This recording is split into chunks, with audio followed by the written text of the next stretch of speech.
Objective का second part लेके आए हैं, जिसमें हम लोग बात करेंगे क्वेश्चन नंबर 21 से लेके 40 तक।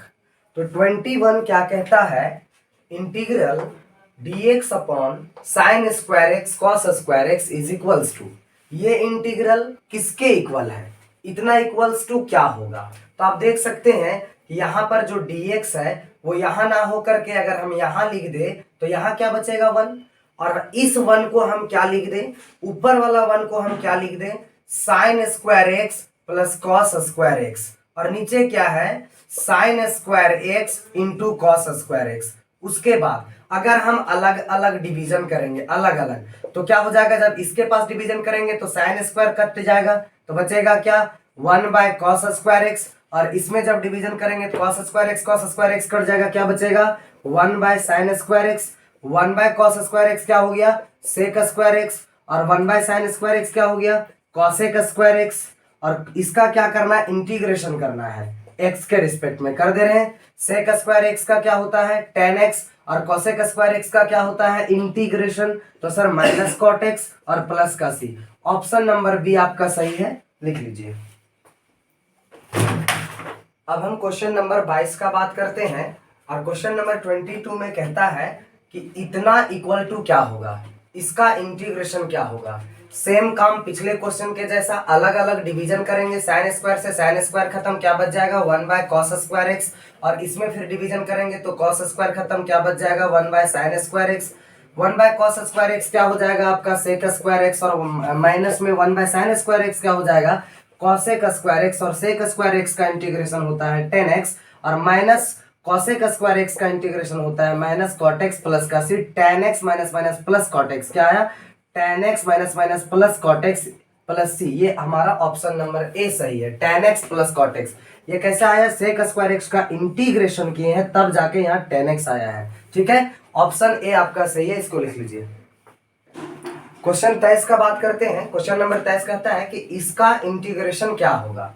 इसका इंटीग्रेशन, सबसे पहला बात ये स्पेशल फंक्शन है, इसको हम लोग क्या करते हैं तोड़ देते हैं। इसको हम लोग क्या करते हैं तोड़ देते हैं, किसमें, इसको हम कंप्लीट स्क्वायर में तोड़ देते हैं। ऊपर क्या है 1 है, नीचे क्या है एक्स स्क्वायर, तो इसको लिखते कैसे हैं, सबसे पहले लिखते हैं एक्स का होल स्क्वायर, प्लस है तो प्लस अपने से 2, उसके बाद फिर एक्स का कोफिशिएंट जो है उसका आधा हमेशा लिखते हैं, एक्स का कोफिशिएंट 2 है, 2 का आधा 1। नया बात क्या दिखा 1 का स्क्वायर आपको जोड़ भी देना है और 1 का स्क्वायर आपको घटा भी देना है, प्लस का 2 हो गया। अब आप देख सकते हैं कि यहां से यहां तक कैसा दिख रहा है, x square plus 2ax plus a square, यानी कि नीचे वाला जो है वो x प्लस ए का होल स्क्वायर है, और यहाँ पर -1 का स्क्वायर आ जाएगा माइनस, और 1 का स्क्वायर -1 और प्लस 2, -1 प्लस 2 प्लस 1, यानी कि ये कैसा दिख रहा है 1 बाय ये फॉर्मेट क्या चल रहा है, ये फॉर्मेट चल रहा है sir 1 by x square plus a square, ऐसा चल रहा है। तो इसका क्या होता है इंटीग्रेशन, इसका इंटीग्रेशन होता है 1 बाय ए tan इनवर्स x बाय ए, ऐसा होता है, प्लस का c। तो 1 बाय ए के जगह क्या है 1 बाय ए के जगह क्या है, देखिए ए के जगह क्या है 1 और x के जगह क्या है x प्लस 1, तो यहाँ पर हो जाएगा 1 बाय ए तो 1 हो गया, ये tan इनवर्स x बाय ए, x के जगह क्या है सर, x के जगह x प्लस 1 बाय 1 यानी प्लस c, इसका मतलब tan inverse x plus 1 plus c, tan inverse x plus 1 plus c, यानी ऑप्शन बी आपका सही है। चलिए लिखिए क्वेश्चन नंबर 24 कहता है कि इतना इक्वल्स टू क्या हो गया, integration x by x minus 1 into x minus 2 with respect to x equals to what, क्या होगा, इतना इज इक्वल टू क्या होगा, कौन सा होगा। तो ये जो है इंटीग्रेशन वो बनाते हैं हम लोग पार्शियल फ्रैक्शन से। किससे बनाते हैं, पार्शियल फ्रैक्शन से। तो पार्शियल फ्रैक्शन में बताए थे कि अगर डिनोमिनेटर में नॉन रिपीटिंग लीनियर फैक्टर रहेगा, क्या नॉन रिपीटिंग लीनियर फैक्टर, यानी कि अगर ऐसा आपके पास रहे x माइनस 1 x माइनस 2, ये देखिए ये लीनियर फैक्टर है और रिपीट भी नहीं कर रहा है, तो इसको तोड़ते हैं a बटे a कोई कांस्टेंट रहेगा, a divided by first linear factor plus b divided by second linear factor. अब इसको सॉल्व करते हैं, इसका एलसीएम लेते हैं तो क्या आएगा x minus 1 x minus two, ऊपर में क्या बचेगा a into x minus to, उसके बाद plus b into x minus one, उसके बाद क्या हो जाएगा, ये नीचे नीचे कट जाता है, ऊपर ऊपर वाला के इक्वल बचता है a into x minus two plus b into x minus one equal to x. अब यहां से क्या करना है, x का वैल्यू अपने मन से पुट करके a और b निकालना है। अपने मन से क्या पुट करना है, ऐसा पुट करना है कि एक कांस्टेंट क्या हो जाए, कट जाए, जीरो हो जाए। जैसे यहाँ पर हम क्या करते हैं, x के जगह 2 पुट करते हैं। अगर हम x के जगह 2 पुट करेंगे, x के जगह 2 पुट करेंगे तो a वाला टर्म 0 हो जाएगा और यहाँ पर हो जाएगा हमारा b into one equals to 2, यानी कि b का वैल्यू हो जाएगा हमारा 2। उसके बाद हम बात करते हैं x इक्वल्स टू 1 पुट करते हैं। 1 पुट करने पर b वाला टर्म 0 हो जाएगा, तो बचेगा क्या, माइनस। देखिए यहाँ पर 1 पुट करेंगे तो 1 माइनस 2 माइनस 1 इंटू a, इसका मतलब माइनस a बचेगा, इक्वल्स टू क्या हो जाएगा 1, मतलब a इक्वल्स टू आपका हो जा रहा है माइनस 1। a का वैल्यू क्या हो जा रहा है माइनस 1, b का वैल्यू हो जा रहा है 2। तो हम लोग क्या करते हैं, इस इक्वेशन में a के जगह हम क्या रख देते हैं माइनस 1 और b के जगह रख देते हैं हम 2। तो अब इसका इंटीग्रेशन करते हैं, अब दोनों तरफ इंटीग्रेशन करते हैं तो ये तो आपका i हो जाएगा और इसका इंटीग्रेशन हो जाएगा। इसका इंटीग्रेशन आप देख सकते हैं कि माइनस बाहर हो जाएगा, माइनस बाहर हो जाएगा तो 1 बाय लीनियर क्या होता है, log mode linear, log mode linear, plus ये 2 कांस्टेंट है बाहर हो जाएगा तो 1 बाय लीनियर का क्या हो जाएगा, log mode linear, log mode linear factor क्या है x माइनस 2 और प्लस का c हो जाएगा। ये 2 यहाँ लॉग के बाद वाला में पावर में चढ़ जाएगा तो क्या हो जाएगा सर, आप इसको लिख सकते हैं, आप इसको लिख सकते हैं माइनस, ये माइनस को भी ऊपर भेज देते हैं पावर में, तो इसको लिख सकते हैं हम लॉग x माइनस 1 का पावर माइनस 1, ऐसा माइनस में पावर चल जाएगा। और यहाँ जो प्लस का है इसको लिख सकते हैं लॉग x माइनस 2 का होल स्क्वायर, ये पावर जो है यहाँ ये इंटू में जो 2 है वो पावर में चला जाएगा और प्लस का c हो जाएगा। अब इसको आप क्या लिख सकते हैं, लॉग ये वो पावर में माइनस 1 है तो नीचे हो जाएगा x माइनस 1 और प्लस का लॉग x माइनस 2 का होल स्क्वायर प्लस का c। अब आप देख सकते हैं क्या लिखेंगे इसको, log m plus log n, यानी कि log m into n, log m into n, m n ये दोनों है, ये m है ये n है, तो नीचे क्या हो जाएगा x माइनस 1 और ऊपर क्या हो जाएगा x माइनस 2 का होल स्क्वायर और ये मोड में प्लस c। देख लीजिए कौन सा है ऑप्शन में, लॉग x माइनस 2 का होल स्क्वायर होना है और by x minus 1, option number B आपका सही है, ऑप्शन नंबर बी लिख लीजिए। बात करते हैं क्वेश्चन नंबर 25 का। क्वेश्चन नंबर 25 क्या कहता है कि इंटीग्रल फ्रॉम 1 से √3 dx upon 1 plus x square equal to, 1 से √3 तक इस फंक्शन को क्या करना है, इंटीग्रेट करना है, तो ये किसके इक्वल होगा। तो आप देख सकते हैं कि यहाँ पर जो दिख रहा है वो ऐसा दिख रहा है 1 by 1 plus x square dx। तो 1 बाय 1 प्लस एक्स स्क्वायर किसका इंटीग्रेशन होता है, तो सर tan इनवर्स x का होता है, tan इनवर्स x का। इसका इंटीग्रेशन क्या होगा, tan इनवर्स x, ठीक है। और लिमिट कहाँ से कहाँ है, 1 से √3। तो आपको क्या करना है, tan इनवर्स पहले अपर लिमिट पुट करना है, अपर लिमिट √3 माइनस 1, उसके बाद लोअर लिमिट पुट करना है, क्या हो जाएगा tan इनवर्स 1। तो tan इनवर्स में √3, tan में अगर इनवर्स है तो देखना है कि tan में √3 कितना डिग्री का मान है, 60 डिग्री का, यानी π/3, और tan में 1 कितना डिग्री का मान है, π/4 का, तो ये हो जाएगा π/4। यह है आपका 60 डिग्री और यह है आपका 45 डिग्री। ये 60 में 45 चला गया 15 डिग्री को क्या कहते हैं, π/12, π/12 यानी ऑप्शन नंबर डी हमारा सही हुआ, इसको लिख लीजिए ब्रदर। क्वेश्चन नंबर 25 में कहता है कि एक डिफरेंशियल इक्वेशन है और इस डिफरेंशियल इक्वेशन का ऑर्डर क्या होगा।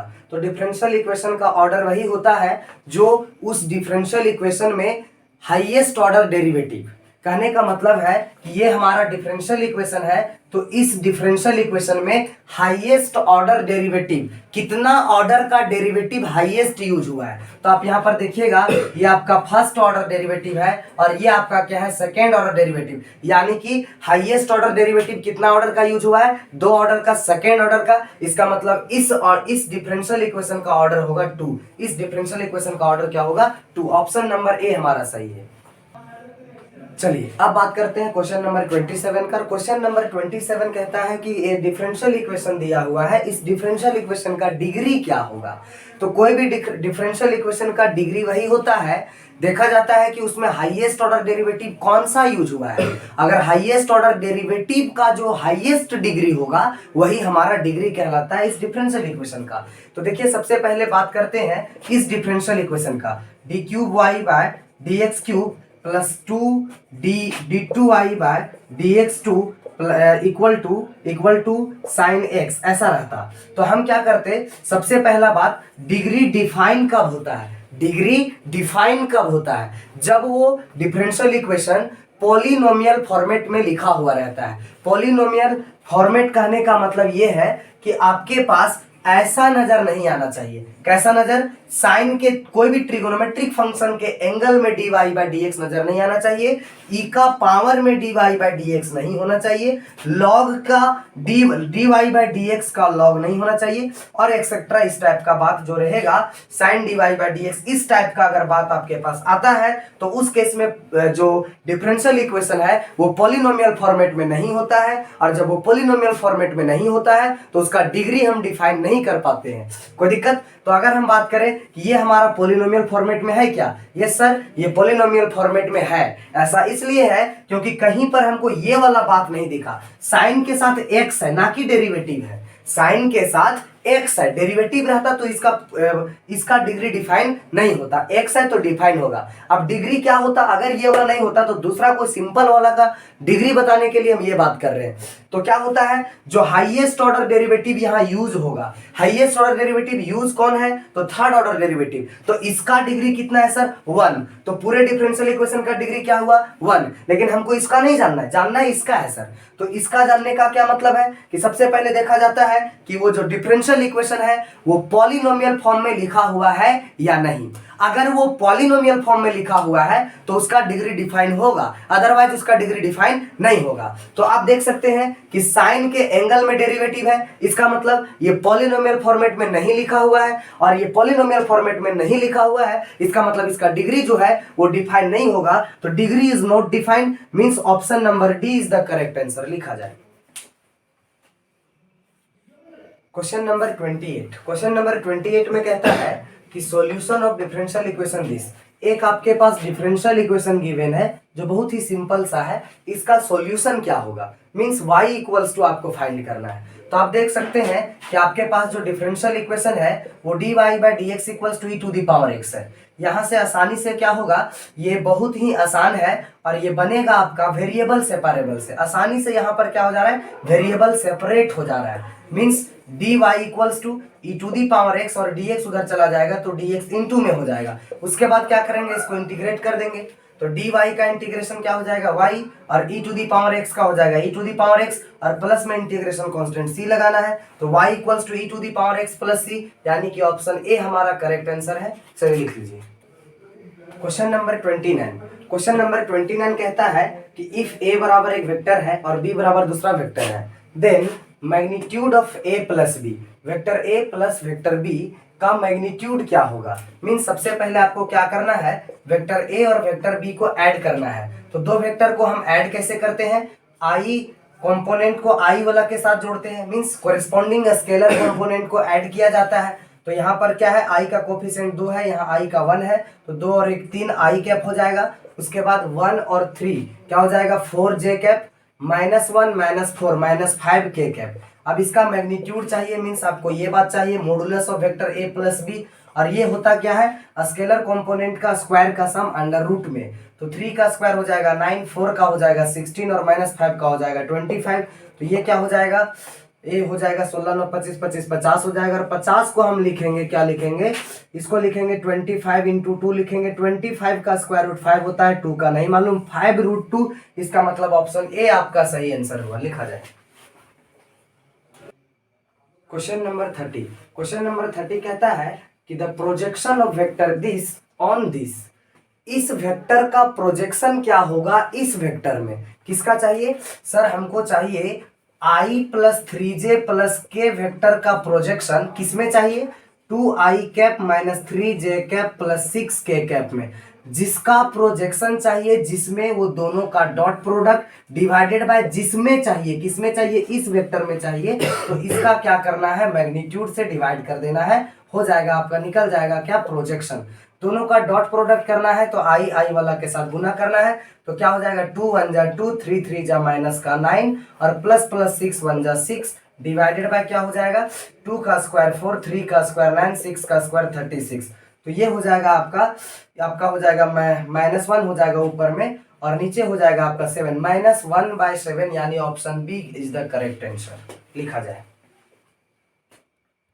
Question number 31। क्वेश्चन नंबर 31 में क्या बोलता है कि अगर मैग्नीट्यूड ए आपका 3 है और बी का मैग्नीट्यूड 4 है, ए प्लस बी का होल मैग्नीट्यूड 5 है, और आपको क्या करना है, तब बताना है कि the value of magnitude of vector A minus B is equal to. तो हम क्या करते हैं, देखते हैं कि ऐसा कौन सा रिजल्ट है जिसमें ए माइनस बी हम निकाल पाए। तो सबसे पहले जो बात हमको गिवन है उसको लेके चलते हैं। क्या बात गिवन है कि a प्लस बी वेक्टर का मैग्नीट्यूड क्या है, 5। अगर ये दोनों का मैग्नीट्यूड इक्वल है, इतना इक्वल्स टू इतना है, तो दोनों का स्क्वायर भी इक्वल होगा। तो हम दोनों तरफ क्या कर दे रहे हैं, स्क्वायर कर दे रहे हैं। और आप जानते हैं कि कोई वेक्टर का मैग्नीट्यूड का स्क्वायर कर रहे हैं सर, तो इसका मतलब ये है कि उसी वेक्टर का 2 बार डॉट प्रोडक्ट। इसका मतलब इसका मैग्नीट्यूड का स्क्वायर है, मतलब vector A plus vector B का डॉट प्रोडक्ट इसी के साथ, ऐसा होता है इस रिजल्ट के अनुसार। ये 5 का स्क्वायर क्या हो गया, 25। जब आप इसको सॉल्व कीजिएगा तो रिजल्ट आपका आएगा मैग्नीट्यूड ए का square plus 2 dot A dot B 2 into A dot B plus magnitude B का होल स्क्वायर इक्वल टू 25। देख लीजिए इसका क्या मतलब हुआ, सो बता रहे। जब ए को ए से गुना करते तो ए डॉट ए आता, ए डॉट ए आता तो क्या लिखते, मैग्नीट्यूड ए का स्क्वायर, वही बात लिखे। ए को जब हम बी से करते तो ए डॉट बी आता, उसके बाद क्या आता, बी को ये बी का फिर गुना करते, बी डॉट ए आता, ए डॉट बी और बी डॉट ए इक्वल होता, इसीलिए वो 2a डॉट बी आ जाता।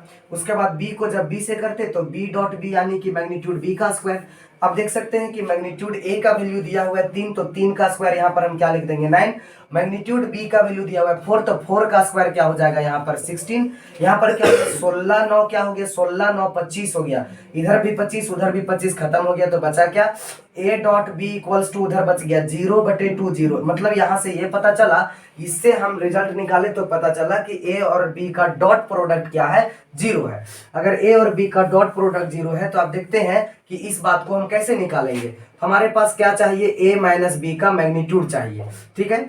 ए माइनस बी का मैग्नीट्यूड हम क्या करते हैं, इधर मान लेते हैं टी, इसका कोई वैल्यू मान लेते हैं, इसका वैल्यू चाहिए मतलब टी का वैल्यू चाहिए। अब दोनों तरफ स्क्वायर कर देते हैं, तो ए माइनस बी का इधर स्क्वायर हो जाएगा, तो उधर टी वेक्टर का भी टी वैल्यू कोई है इसका भी स्क्वायर हो जाएगा, क्योंकि ये मैग्नीट्यूड है तो वेक्टर का बात नहीं करना है। अब देख लीजिए क्या हो जाएगा, इसको जब सॉल्व करेंगे तो बिल्कुल यही रिजल्ट आएगा। क्या आया था सर, मैग्नीट्यूड ए का स्क्वायर -2, या प्लस था तो प्लस 2a डॉट बी आया था, माइनस है तो -2a डॉट बी आएगा, और प्लस का क्या हो जाएगा, प्लस का मैग्नीट्यूड बी का स्क्वायर हो जाएगा इक्वल टू टी का स्क्वायर हो जाएगा। अब देख सकते हैं कि इसका वैल्यू क्या है, मैग्नीट्यूड ए का स्क्वायर यानी मैग्नीट्यूड ए 3 है, तो 3 का स्क्वायर हो जाएगा आपका 9 -2 ए डॉट बी का वैल्यू 0 आया है, आप देख सकते हैं। और मैग्नीट्यूड बी का वैल्यू क्या आया है, 4, 4 का square 16 equals to T square. आप देख सकते हैं कि ये खत्म हो गया, 16 9 25 हो गया, 25 इक्वल्स टू टी स्क्वायर। अच्छा टी का वैल्यू क्या हो जाएगा सर, ये 25 हो जाएगा, 25 का स्क्वायर रूट हो जाएगा, मीन्स ये 5 हो जाएगा। टी का वैल्यू क्या हो जाएगा, 5। टी का मतलब मैग्नीट्यूड ए माइनस बी का वैल्यू हो जाएगा 5। इसका मतलब ऑप्शन नंबर बी आपका क्या है, सही आंसर है।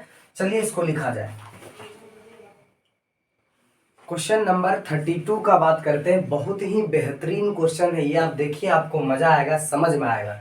क्या बोल रहा है कि इफ ए क्रॉस बी 0 है, क्या है, ए क्रॉस बी 0 है और फिर ए डॉट बी भी 0 है, दोनों का दोनों बात 0 है, दोनों का क्रॉस प्रोडक्ट भी 0 है और दोनों का डॉट प्रोडक्ट भी 0 है। इसका ये मतलब है कि अगर ये ए क्रॉस बी का मतलब क्या होता है, ए क्रॉस बी का मतलब होता है मैग्नीट्यूड ए मैग्नीट्यूड बी और साइन थीटा और एन कैप वेक्टर। उसके बाद इसमें क्या होता है कि मैग्नीट्यूड ए मैग्नीट्यूड बी और कॉस थीटा। देखिए अगर ए क्रॉस बी 0 है इसका मतलब ये 0 है, और ए डॉट बी 0 इसका मतलब ये 0 है। अगर ये 0 है, अगर ये 0 है इसका मतलब ये होता होगा आइदर मैग्नीट्यूड ए 0 होता होगा, या फिर मैग्नीट्यूड बी 0 होता होगा, या फिर साइन थीटा 0 होता होगा, या फिर साइन थीटा 0 कब होगा, जब थीटा 0 होगा, 0 डिग्री या 0 रेडियन। और जब थीटा 0 हो जाएगा, दोनों वेक्टर के बीच का एंगल 0 हो जाएगा, इसका मतलब दोनों वेक्टर क्या हो जाएगा, पैरेलल हो जाएगा। तो इतना सारा बात है। इसमें देखते हैं आइदर मैग्नीट्यूड ए 0 होता होगा, तभी ना ये बात 0 आएगा, या तो मैग्नीट्यूड भी 0 होता होगा, या तो कॉस थीटा 0 होता होगा, या तो फिर थीटा 90 डिग्री होता होगा, या तो फिर अगर थीटा 90 है इसका मतलब ए और बी दोनों परपेंडिकुलर होता होगा। तो आप देख सकते हैं कि एक साथ दोनों बात कब सही हो सकता है, ये दोनों है ना, ये भी सही है ये भी सही है क्वेश्चन के अनुसार, तो फिर क्या क्या गलत है। देखिए क्या बोल रहा है, अगर a क्रॉस b 0 है इसका मतलब वेक्टर a और वेक्टर b दोनों पैरेलल है, और अगर a डॉट b 0 है इसका मतलब वेक्टर a और वेक्टर b दोनों परपेंडिकुलर है। क्या दोनों एक साथ सही है? एक साथ कोई भी दो वेक्टर ऐसा हो सकता है कि वो पैरेलल भी हो जाए परपेंडिकुलर भी हो जाए? ऐसा तो कदापि नहीं होगा। आप समझ सकते हैं, या तो कोई दो वेक्टर परपेंडिकुलर ही होगा एक दूसरे पर, या तो दोनों क्या होगा, पैरेलल, दोनों में से कोई एक बात होगा। तो या तो ये वाला होगा या तो ये वाला होगा। तो इसका मतलब ये है कि दोनों तो एक साथ हो नहीं सकता, क्योंकि यह दोनों बात दिया हुआ है, दोनों कंडीशन एंड में है। इसका मतलब इसको भी होना है इसको भी होना है, तब कौन सा बात सही है। इसका मतलब अगर ये पैरेलल नहीं होगा तो ये थीटा 0 नहीं होगा, ये थीटा 0 नहीं होगा तो साइन थीटा 0 नहीं होगा, और साइन थीटा 0 नहीं होगा तो या तो मोड ये 0 होना होगा या तो मोड भी 0 होना होगा। तो इसमें भी वही बात कि अगर ये दोनों अगर ये पैरेलल नहीं है तो एक साथ दोनों बात नहीं होगा, परपेंडिकुलर नहीं होगा तो थीटा π/2 नहीं होगा, और थीटा जब π/2 नहीं होगा तो cos थीटा 0 नहीं होगा, और जब cos थीटा 0 नहीं होगा तो ये दोनों को 0 होना पड़ेगा। मतलब दोनों केस में एक बात सेटिस्फाइड है कि या तो मैग्नीट्यूड ये 0 होगा या तो मैग्नीट्यूड भी 0 होगा, दोनों भी हो सकता है, लेकिन कोई एक होने से काम बन जाएगा। अगर सिर्फ मैग्नीट्यूड ये 0 है तो ये 0 आ जाएगा और ये भी 0 आ जाएगा। अच्छा, मैग्नीट्यूड ए 0 कब होगा? जब ए हमारा 0 वेक्टर होगा। तो या तो हमारा ए 0 वेक्टर है या तो बी 0 वेक्टर है, तब ये बात क्या होगा, सही होगा। तो इसका मतलब ये है कि आइदर ए इज 0 वेक्टर और बी इज 0 वेक्टर। इसका ये मतलब नहीं है कि ए भी 0 होना चाहिए और बी भी 0 होना चाहिए, ये गलत है। और वाला ऑप्शन सही है, यानी ऑप्शन डी हमारा क्या है, करेक्ट है। चलिए लिखा जाए। नेक्स्ट क्वेश्चन है आपके पास 33 में क्या कहता है, the direction cosine of the line joining these points are, ये दोनों पॉइंट को ज्वाइन करने वाला लाइन का डायरेक्शन रेशियो क्या होगा, नहीं डायरेक्शन कोसाइन क्या होगा। तो आप देख सकते हैं कि आप अगर मान लिए ये कोई पॉइंट P है और ये पॉइंट Q है, और P का कोऑर्डिनेट हमारे पास है 1, -1, 1, और Q का कोऑर्डिनेट है -1, 1, 1। हम जानते हैं कि दो पॉइंट को ज्वाइन करने वाला लाइन का जो डायरेक्शन कोसाइन होता है वो होता है x2 - x1/pq, y2 - y1/pq, उसके बाद z2 - z1/pq, ये होता है। तो आप देख सकते हैं कि x2 के जगह क्या है -1 और x1 के जगह है 1, तो -1 हो गया -2/pq। pq यानी डिस्टेंस फॉर्मूला से आप निकालिएगा x2 - x1 का होल स्क्वायर, ऐसा। तो क्या होता है, रूट अंडर pq हम सबसे पहले निकालते हैं, pq का वैल्यू निकालते हैं। क्या होगा, x2 - x1 -1 -2 का होल स्क्वायर यानी 4 हो जाएगा। उसके बाद प्लस 1 माइनस ऑफ -1, देख सकते हो 1 में माइनस करना है -1 यानी कि 2, तो ये हो जाएगा 2 का स्क्वायर 4 प्लस 1 - 1 0, 0 का स्क्वायर खत्म हो जाएगा। तो यहाँ 4 4 क्या हो गया 8, या तो फिर ऐसे लिख सकते हैं 4 × 2 हो गया, और 4 × 2 का मतलब है 2√2, यानी PQ का वैल्यू क्या आया है 2√2। तो अब हम बात करते हैं x2 - x1। x2 - x1 क्या है, -1 में 1 घटाना है यानी -2/PQ। PQ का क्या वैल्यू है 2√2, उसके बाद y2 - y1, 1 में माइनस करना -1 यानी 2, तो 2/PQ यानी 2√2, उसके बाद 1 - 1 z2 - z1 यानी 0/PQ। PQ का वैल्यू है 2√2। आप देख सकते हैं यहाँ से 2 खत्म, 2 से 2 खत्म, तो क्या बचा -1/√2, 1/√2, 0। तो ऑप्शन हमारा ये होना चाहिए, पहले -1/√2 होना चाहिए, 1/√2 होना चाहिए और 0 होना चाहिए। तो आप देख सकते हैं कि आपका ऑप्शन में ए नहीं होगा क्योंकि यहाँ 2 से चालू है, ये बी नहीं होगा, ये सी आप देख सकते हैं, थोड़ा सा गौर फरमाइएगा कि सी का ऑप्शन में पहले क्या है 1/√2 और आ क्या रहा है -1/√2। तो पहले इस बात को होना चाहिए। आप अच्छा से देख के क्या कीजिएगा कि ऑप्शन को क्लिक कीजिएगा या टिक कीजिएगा, ठीक है। तो आप देख सकते हैं कि यहाँ ये होना चाहिए, ये गलत बात है। इसका मतलब हम नॉन ऑफ दीज मारेंगे, क्या मारेंगे, नॉन ऑफ दीज। अब अगर पहले -1/√2 होता तो सी हो जाता, लेकिन उसके चलते पहले -1/√2 नहीं है, तो ये हो जाएगा हमारा नॉन ऑफ दीज। चलिए लिखिए, क्वेश्चन नंबर 34 का बात करते हैं। क्या कहता है, वाई एक्सिस का इक्वेशन क्या होगा। तो जो ऑप्शन दिया है, फाइनली अगर हम 2D में बात करें तो 2D में बात करें तो वाई एक्सिस का इक्वेशन होता है x इक्वल्स टू 0। लेकिन अगर 3D में बात किया जाए तो आपको इक्वेशन किसका चाहिए, एक्स वाई एक्सिस का। आपको इक्वेशन चाहिए वाई एक्सिस का। अगर वाई एक्सिस का चाहिए तो इस केस में एक्स भी 0 होगा और जेड भी 0 होगा, जो बच गया। तो इसका मतलब क्या है, option number B is the correct answer. समझ लीजिए, अगर एक्स एक्सिस का इक्वेशन पूछता, एक्स एक्सिस का, तो एक्स एक्सिस का पूछ रहा है, इसका मतलब वाई 0 और जेड 0। समझ में आ रहा है, ये किसका इक्वेशन है सर, ये एक्स एक्सिस का है। अगर हम बात करें जेड एक्सिस का तो क्या हो जाएगा, जेड एक्सिस का, जेड में कौन कौन कौन बचा, एक्स और वाई, इसका मतलब एक्स 0 और वाई 0। ये किसका इक्वेशन है सर, ये जेड एक्सिस का इक्वेशन है। किसमें, 3D में। किसमें, 3D में। 2D में जेड एक्सिस का, जेड का तो बात भी नहीं होगा। 2D में एक्स एक्सिस का होता है वाई बराबर 0 और वाई एक्सिस का होता है एक्स बराबर 0। चलिए इस बात को नोट किया जाए। और आपका जो इस केस में क्वेश्चन क्या था, वाई एक्सिस का इक्वेशन, इसका मतलब एक्स और जेड 0। चलिए लिखा जाए। अब बात करते हैं क्वेश्चन नंबर 35 का। क्वेश्चन नंबर 35 कहता है, इसमें क्या कहता है कि एक प्लेन है आपके पास 2x minus 3y plus 6z plus 14 equals to 0। इस प्लेन का आप डिस्टेंस निकालिए ओरिजिन से। प्लेन आपका मान लीजिए ये वाला है और यहाँ पर क्या है, ओरिजिन है 0,0,0। और ये प्लेन का इक्वेशन आपको गिवन है, क्या गिवन है, 2x minus 3y plus 6z plus 14 equal to 0। आपको क्या करना है, यहां से यहां तक का दूरी, ये डिस्टेंस आपको निकाला, ये वाला डिस्टेंस है कि नहीं। तो ये जो डिस्टेंस है ये निकाला जाता है vector A dot N vector minus D by magnitude of N vector. यहां पर एन वेक्टर क्या है और ए वेक्टर क्या है। ए वेक्टर उस पॉइंट का पोजीशन वेक्टर है जिससे आपको डिस्टेंस चाहिए।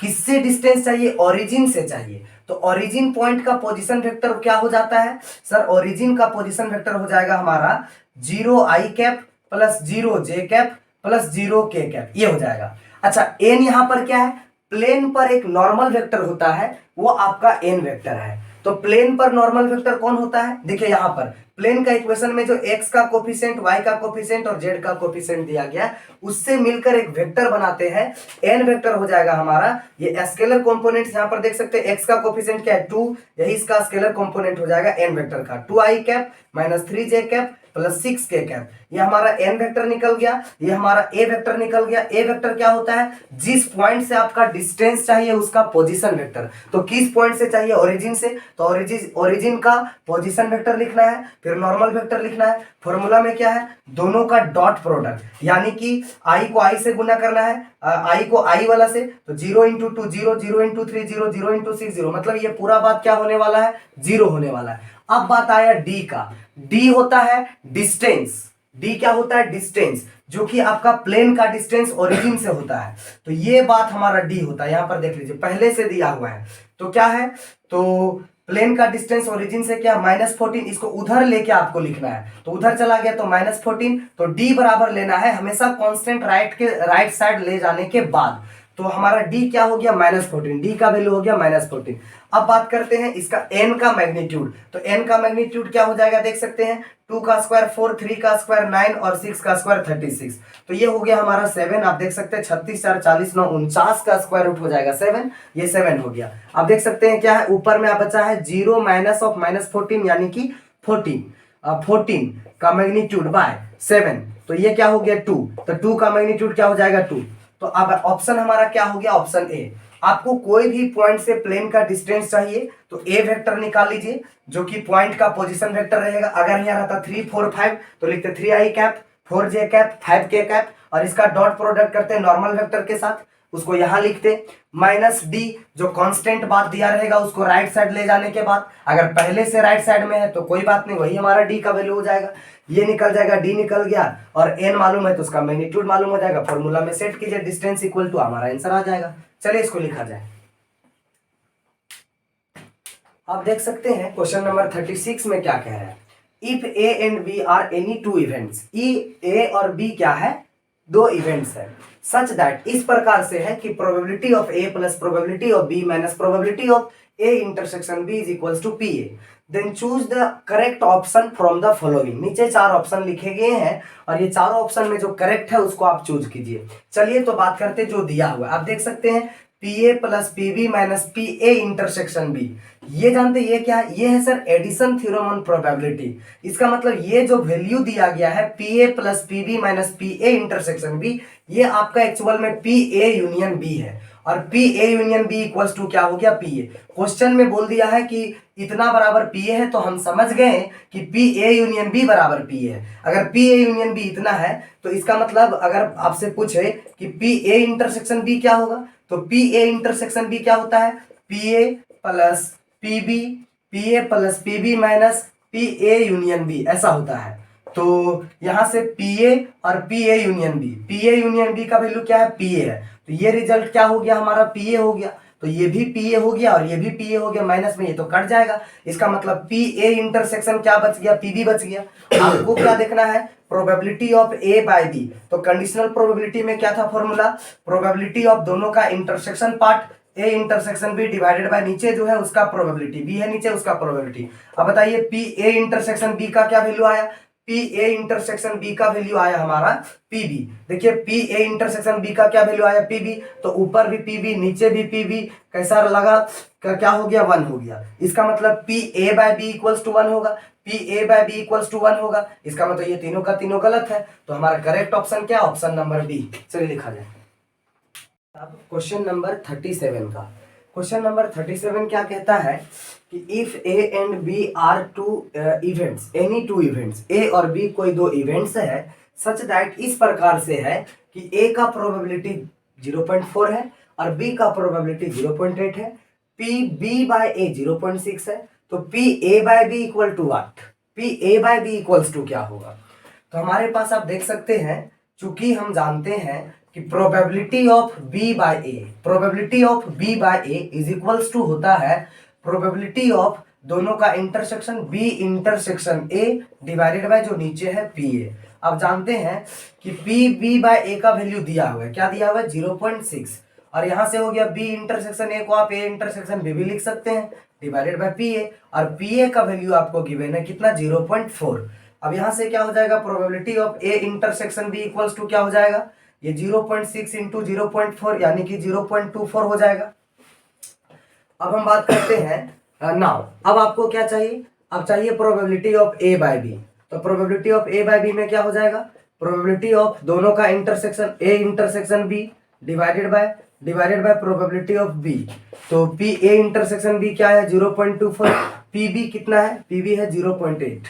PB क्या है? 0.8। ये पॉइंट हटेगा, नीचे डबल जीरो, नीचे वाला पॉइंट हटेगा, ऊपर एक जीरो, एक जीरो से एक जीरो। अब ये क्या हो जाएगा? 24/80। तो ये हो जाएगा 8 3 जा 24 और 8 10 जा 80।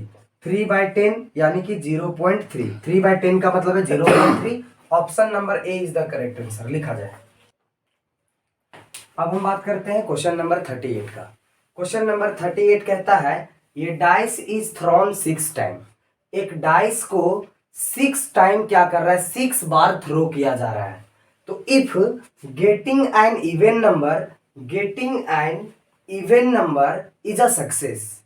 इवन नंबर पाने की जो बात है, इवन नंबर आएगा, अगर इवन नंबर आया तो ये सक्सेस हुआ, और इवन नंबर नहीं आया तो क्या हुआ? फेल्योर हुआ। ऐसा क्वेश्चन बोल रहा है कि getting an even number is a success, then the probability of getting 5 success.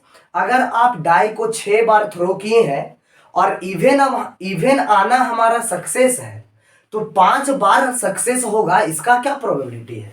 तो आप देख सकते हैं कि बार बार जो डाई को थ्रो किया जा रहा है, बार बार, तो ये जो ट्रायल है ये बाइनोमियल ट्रायल है, बर्नौलीज ट्रायल है। ये क्या है? Bernoulli's trial. तो बर्नौलीज ट्रायल कितना बार ट्राई किया गया है? कितना बार ट्रायल हुआ है? 6 बार। तो n का वैल्यू क्या हो गया? 6। अब कहता है कि सक्सेस कितना सक्सेस होगा उसका प्रोबेबिलिटी चाहिए, तो 5 सक्सेस का प्रोबेबिलिटी चाहिए। तो x बराबर हो गया हमारा 5। x बराबर हो गया हमारा 5। तो इस केस में 5 सक्सेस का जो प्रोबेबिलिटी होगा 5 सक्सेस का, वो हो जाता है NCX, उसके बाद P का पावर n माइनस x और Q का पावर x, ये हो जाता है। ये हमारा फॉर्मूला है। और यहाँ पर x हमारा क्या हो जाएगा, प्रोबेबिलिटी ऑफ गेटिंग 5 सक्सेस, ये 5 बार सक्सेस आएगा, इसका प्रोबेबिलिटी है प्रोबेबिलिटी ऑफ x बराबर 5। ये हमारा x बता रहा है कि 5 सक्सेस हुआ है, और n का वैल्यू कितना है, 6 है। x का वैल्यू क्या पता चल गया, 5 पता चल गया, 5 सक्सेस का प्रोबेबिलिटी चाहिए। अब चाहिए हमको p और चाहिए q। p हमारा क्या होगा, p होता है प्रोबेबिलिटी ऑफ सक्सेस। अब एक सक्सेस यानी कि इवन नंबर आएगा, इसका प्रोबेबिलिटी। अगर आप एक डाई को थ्रो किए हैं, तो डाई को थ्रो किए हैं तो क्या क्या पॉसिबिलिटीज आने का, 1 2 3 4 5 6। अच्छा, इवन नंबर आने का क्या चांसेस होगा, इवन नंबर कौन कौन, तो 1 3 5 3 है, तो प्रोबेबिलिटी इसका क्या हो जाएगा, तो इसका प्रोबेबिलिटी हो जाएगा सर 3/6 यानी 1/2। तो ये जो सक्सेस होने की, इवन आने की जो प्रोबेबिलिटी हुआ, वो सक्सेस का प्रोबेबिलिटी हुआ, यानी एक सक्सेस का प्रोबेबिलिटी कितना है, हाफ। तो p हमारा सक्सेस का प्रोबेबिलिटी को डिनोट करता है, तो p निकल गया हाफ। उसके बाद होता है हमारा q क्या होता है, फेल्योर का प्रोबेबिलिटी। तो जैसे इवन आएगा, इवन हमारा सक्सेस था, तो एक सक्सेस का प्रोबेबिलिटी हाफ है, तो सक्सेस q का मतलब फेल्योर, फेल्योर मतलब इवन नहीं आना, तो इवन नहीं आना मतलब ओड आना, तो ओड आने की क्या प्रोबेबिलिटी हो जाएगा, तो 1 - 1/2 यानी कि ये भी 1/2 हो जाएगा। तो p भी 1/2 है, q भी 1/2 है, x का वैल्यू 5 है, n का वैल्यू 6 है, सबको पुट कर दीजिए। तो यहां पर क्या हो गया, n का वैल्यू हो गया 6, c x का वैल्यू हो गया 5, उसके बाद p का वैल्यू हो गया हाफ, उसके बाद n के जगह 6, x का 5, q के जगह हाफ और x का 5, सारा आपको मालूम था। तो यहां से 6c5 का वैल्यू 6 हो जाएगा, हाफ का पावर 6 - 5 यानी हाफ हो जाएगा, और ये हाफ का पावर 5 हो जाएगा। तो आप देख सकते हैं ये टोटल हाफ का पावर 6 आया और इंटू 6 आया। हाफ का पावर 6, 1 का पावर 6 1 हुआ, 5 का पावर 6, ये हाफ है ना, हाफ का पावर 6, 2 का पावर 6 यानी कि 64 हो जाएगा, इंटू 6, ये हो जाएगा आपका 2 3 जा 6 एंड 2 32 जा 32 2 जा 64, यानी कि 3/32। तो इसका ऑप्शन हम नहीं लिखे थे, लेकिन यहां इसका आंसर क्या आया, 3/32, जो कि क्वेश्चन में आपका ऑप्शन ए होगा। ऑप्शन ए आपका क्या होगा, 3/32, यही हमारा क्या होगा, सही होगा। चलिए इसको लिखा जाए ऑप्शन ए। क्वेश्चन कहता है 39 में, 39 नंबर क्वेश्चन में कहता है कि अ चांस, चांस मतलब प्रोबेबिलिटी, प्रोबेबिलिटी क्या होगा गेटिंग डबलेट आने का, डबलेट आने का प्रोबेबिलिटी क्या होगा विथ 2 डाइस। अगर 2 डाइस को थ्रो किया गया है, तो जो number of element in sample space जो होता है वो 36 होता है, क्योंकि एक बार आप डाइस को थ्रो कीजिएगा तो आने की संभावना कौन कौन, 1 2 3 4 5 6, दूसरे बार में भी क्या हो जाएगा, 1 2 3 4 5 6। उसके बाद ये हुआ हमारा, एक बार डाई थ्रो करेंगे तो ये 1 2 3 4 5 6 आएगा, और दूसरे बार करेंगे तो हो जाएगा 1 2 3 4 5 6, इसमें भी यही आने का चांसेस रहेगा। अगर दोनों का साथ में बात करेंगे तो हमारे पास total number of element in sample space कितना हो जाएगा, 6 छक्के 36 हो जाएगा। ये हुआ हमारा number of element in sample space. अब क्या बोलता है, डबलेट आने की क्या चांसेस है, तो जब हम 2 डाइस को थ्रो करते हैं तो डबलेट हमारे पास पॉसिबिलिटी, डबलेट बनने का क्या क्या पॉसिबिलिटीज है, तो क्या क्या डबलेट हो सकता है, देखिए 1 1 हमारा डबलेट होगा, 2 2 डबलेट होगा, 3 3 डबलेट होगा, 4 4 डबलेट होगा, 5 5 डबलेट होगा, 6 6 डबलेट होगा। तो टोटल कितना डबलेट मिलने वाला है, 1 2 3 4 5 6 डबलेट मिलने वाला है, 6 डबलेट मिलने वाला है। हमारा इवेंट में एलिमेंट कितना हुआ, 6, टोटल एलिमेंट कितना है 36, 6/36 कितना हो गया, यानी कि 1/6। आंसर हो गया हमारा 1/6, यानी ऑप्शन बी हमारा सही आंसर होगा, लिखा जाए। ये आपका ऑब्जेक्टिव टाइप जो चल रहा था उसका ये लास्ट क्वेश्चन है, 40वां नंबर क्वेश्चन है, जो कि बहुत ही आसान है। क्या बोलता है कि let A and B are 2 events, A और बी कोई 2 इवेंट्स है, इस प्रकार से है कि दोनों की होने की प्रोबेबिलिटी गिवन है कि ए का होने का चांसेस 1/3 है, बी का प्रोबेबिलिटी 1/4 है, दोनों का कॉमन का प्रोबेबिलिटी 1/5 है। तो आप बताइए कि कंडीशनल प्रोबेबिलिटी क्या होगा इवेंट ए का when B has already occurred. तो इसका मतलब ये है सर कि आपको चाहिए probability of A by B, यानी इसका फॉर्मूला क्या होता है, probability of A intersection B divided by P B. A intersection B का प्रोबेबिलिटी है 1/5, पीबी का वैल्यू है 1/4।